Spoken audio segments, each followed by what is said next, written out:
नमस्कार. मी भरत पाटील. बळीराजा ॲग्रो फार्ममध्ये आपलं स्वागत आहे. आज मी बघा दुसरी फवारणी आता ऊसाला घ्यायला लागलो आहे. ऊस जवळ-जवळ 3 महिने म्हणजे 3.5 महिन्याचा ऊस झालेला आहे आता. आज आज तारखेला 3.5 महिन्याचा ऊस झाला आहे. तर फवारणीसाठी काय-काय आणले मी ते तुम्हाला दाखवणार आहे. 13-045 1 एकरासाठी 1 किलो. Calcium nitrate 1 kilo. रेडमी 250 ग्रॅम. रेडमी 250 ग्रॅम. Seaweed 250 gram. 500 मिली आहे 1 एकरासाठी. Icon 500 milli. हमला परत हे साप 250 ग्रॅम. तर आता मी बघा आणि हे अपसाईट स्टिकर आहे. अपसाईट स्टिकर.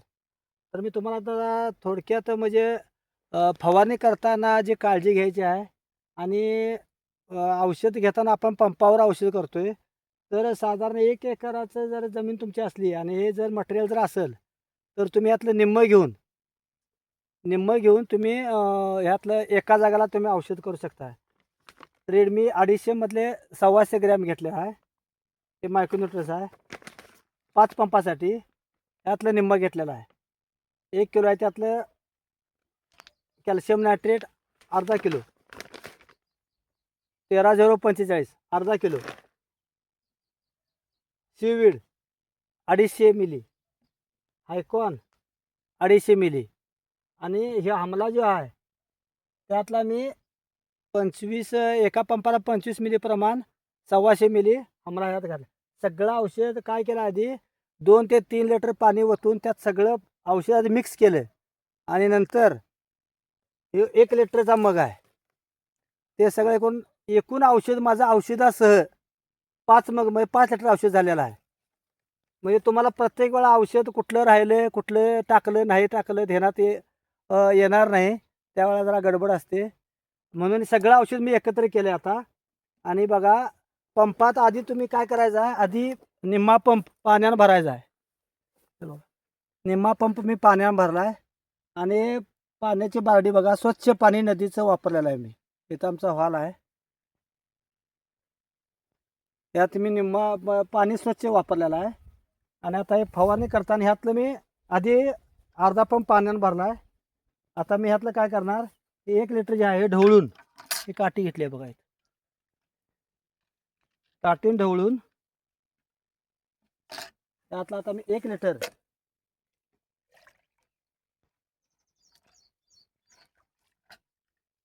घेतले बघा. आता 1 लिटर मी माझ्या ह्या पंपात ओतणार आता.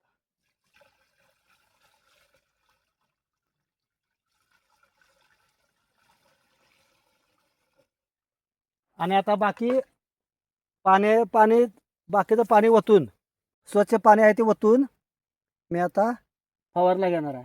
तर घेताना परत 20 लिटरचा पंप आहे कारण मी 15 लिटरच्याच ह्यानं केलेला आहे.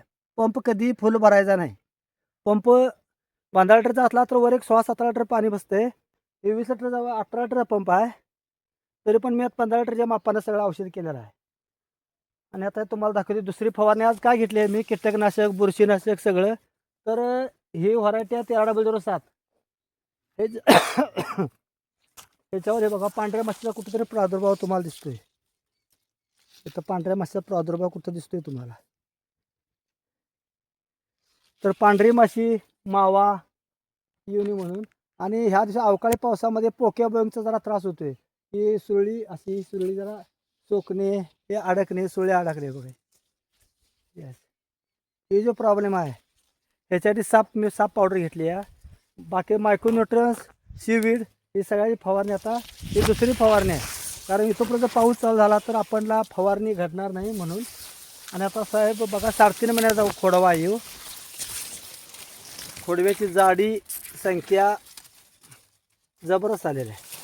मी शिफारशी प्रमाण ज्या डोस आहेत त्यातले 25% डोस कमी करून मी मागल्या व्हिडिओमध्ये सांगितलं असं तुम्हाला मी त्यात जीवामृतचं 2 डोस केलेले आहेत. आणि त्याची मला रिझल्ट पण चांगला आला आहे. आता कीड रोग पडू नये म्हणून कारण आमच्याला अति पाऊस असतोय. अति पावसात कीड रोग पडू नये म्हणून आता मी फवारणी घेत आहे.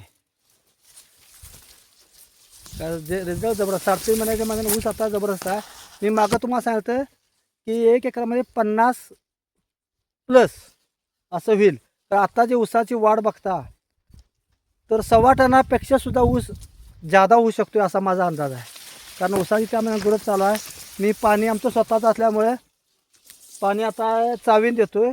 तर चावीन पाणी वापसा कंडिशन लगेच येते म्हणून 7व्या 8व्या 7व्या 8व्या दिवशी मी परत पाणी देतोय. आता आज फवारणी घेऊन पाठोपाठ आज मी पाणी लावणार आहे.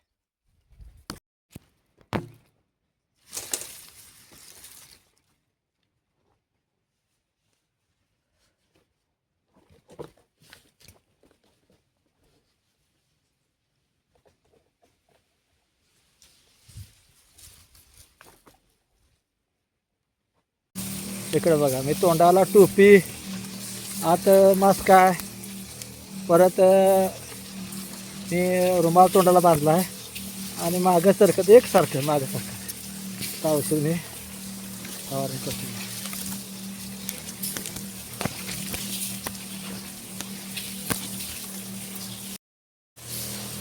आणि मगाच्या आता व्हिडिओ केला त्या व्हिडिओमध्ये एक सांगायचं राहिलं की हे 5 पंपाचं जे औषध आहे ते अर्ध्या एकरासाठी आहे. आणि तुम्ही प्रत्येक सरीन एक आड एक सरी नाही, प्रत्येक सरीन मारायचं आहे.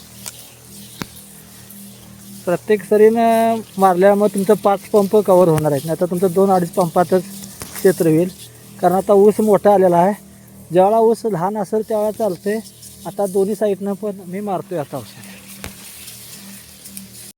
आता बघा माझ्या अर्ध्या एकरात मगाशी व्हिडिओ केला होता तुम्हाला फवारणीचा सुरुवातीला. तर आता बघा माझं 11 वाजलेत. जवळजवळ एका पंपाला 17, 18, 20 मिनटं लागतात.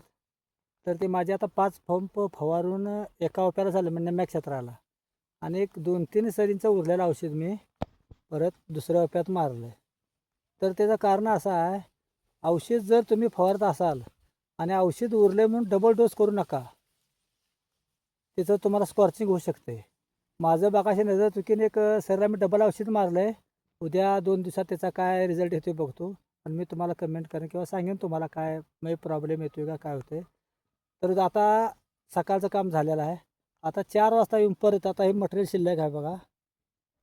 संध्याकाळी औषध केलेलं नाही, सगळं निम्मं ठेवलेलं मागायचं. ते आता संध्याकाळी येऊन परत 5 पंपाचं करायचं आणि राहिलेलं क्षेत्र मारायचं. उरलेलं जर औषध असं अर्धा पंपाचं तर ते दुसऱ्या ऊसात नेऊन दुसऱ्या क्षेत्राला मारायचं आहे. तर सांगायचं तात्पर्य असं आहे की जर औषध फवारणी करताना तुम्ही उरलं औषध म्हणून डबल फवारणी करू नका. आणि विशेष म्हणजे आता भात पेरणी चालू आहे आमच्याकडे. भात पेरणी भाताचं पाणी द्यायचं चालू आहे. तर गोल तणनाशक मारणार शेतकऱ्यांनी माझं एक सांगणं आहे की तुम्ही गोल तणनाशक मारताना शिफारशी प्रमाण लिटरला 1 मिली प्रमाण तुम्ही औषध घ्यायचा 15 मिली. आणि एकाकडं मारीत जाताना उरला औषध एक तांब्यावर उरलं म्हणून परत डबल फवारणी करू नका. कारण मला त्याचा अनुभव आलेला आहे. डबल डोस होऊन भात उगवून मरू शकते. म्हणून तुम्ही उरलेलं औषध दुसरं कुठं वापरा किंवा वतून द्या. म्हणजे तणनाशकचं असलं तर तुम्ही मारा. ऊसात मारताना ऊसाला गोल तणनाशक चालत नाही. मारायला झालं तर जमिनीबरोबर मारायला लागते. तर ही काळजी घ्या. आणि परत मी आता राहिलेलं औषध संध्याकाळी मारणार आहे. आता निघालो घरात जेवायला. घराकडनं पण फोन आला आहे, अजून कुठं जेवाया नाही, अजून कुठं जेवाया नाही. मला जरा थोडा वेळ झाला. इथं माझा शेतकरी एक माझ्या जवळचा आहे, त्याच्या ऊसात एक ड्रोननं फवारणी केल्यामुळे जरा असा काही प्रॉब्लेम दिसत होता. औषध कमी जास्त प्रमाणात झालेलं आहे. ते जरा खता स्कॉचिंग झालं असणार बहुतेक टॉनिकचं. ते जरा बघण्यात वेळ गेला. आता 11 वाजलेत. सकाळी 9 ते 11 फवारणी घ्या. परत 4 ते 6 वाजेपर्यंत तुम्ही संध्याकाळी फवारणी घेऊ शकता. तुम्ही पण उन्हाळ्यात जरा काळजी घ्या. आता ऊन जास्त आहे. शेताकडे जाताना प्रत्येक शेतकऱ्याने एक मेडिकलमध्ये मिळते बघा इलेक्ट्रॉनिक म्हणून किंवा दुसऱ्या प्रकारचे औषधं, ते घ्या 1 लिटर पाण्यामध्ये घालून. कारण अंगाकडनं आपल्या घाम एवढा जातो आहे शेतात काम करताना की थकवा येऊ शकतो आहे. आणि औषधं मारताना पण तुम्ही काळजी घ्या. तोंडात म्हणजे पाणी पिताना किंवा खाईत असताना जर हात स्वच्छ घेऊन तुम्ही काय खायचा नाश्ता बिट्टा काय करायचा असला तर करून घ्या. आणि शक्यतो पाणी जास्त प्या. उन्हाळ्याचं जरासं दुपारचं काम शेतात जरा कमी करा किंवा करू नका. संध्याकाळी परत शेतात काम करा. अनेक 15 दिवस आठवडे तब्येतीची काळजी घ्या. धन्यवाद.